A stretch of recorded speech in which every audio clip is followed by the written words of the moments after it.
In prav ta potres je pravzaprav bil takoj seveda tudi velik začetek in vzgon za razvoj celotnega mesta. In elektrika je bila seveda ena izmed prvih osnov, ki je pravzaprav, ko je prišla v Ljubljano, s prvo lučjo, seveda dala osnovo za razvoj vsega ostalega. Danes si pravzaprav ne moremo več predstavljati življenja brez elektrike. Kljub ostalim energentom pravzaprav je elektrika še vedno tista, ki jo vsi potrebujemo. In če se vrnemo v tisto leto, ko se je odločalo o tem, ali bo mestna elektrarna Ljubljanska zaživela, morate vedeti, da so bile tako nestrpne razprave okoli tega in nezaupanja v ta projekt, kot je danes mogoče za kakšen drug projekt, o katerem se pravzaprav danes tudi piše in govori.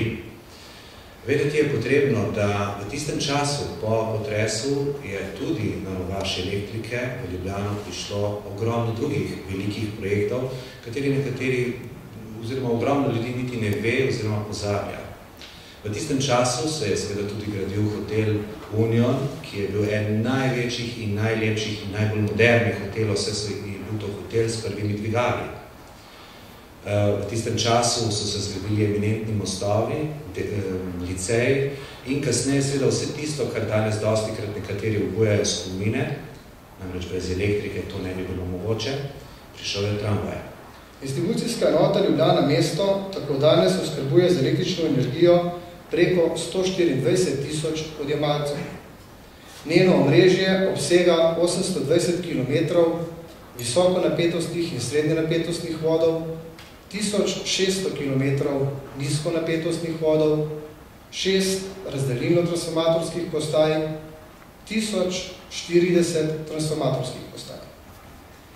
V naslednjem obdobju pričakujemo pospešeno dinamiko izgradnje distribucijskega omrežja na območju Ljubljane.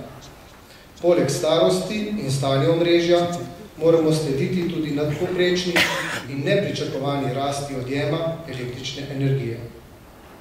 Ob številnih investicijah v stanovanjske in poslovne objekte v mestu Ljubljani smo dolžni poskrbeti tudi za umestitev novih razdelilno-transformatorskih postaj s priključnimi vodi. Letošnja počastitev 110. obletnice elektrifikacije v mestu Ljubljani bo naznanila tudi nove investicije v elektroenergetsko omrežje.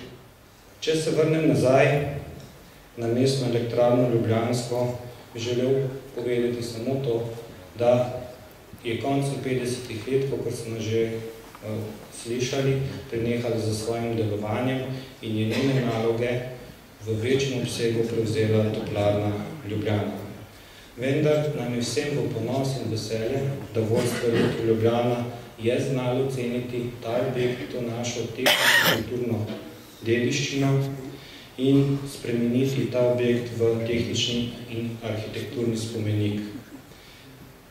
Notri seveda sedaj služi drugemu namenu ta prostor, tu ni več proizvodnje električne energije, vendar pa so gostitelji različnih kulturnih dejavnosti in ne samo to, tudi določene nove tehnične stvari se tu odvijajo, predvsem bi rad omenil distribucijski center vodenja, ki omogoča elektrodistribucijskemu podjetju Ljubljana, da uspešno vodi dobavo električne energije na svojem distribucijskem področju.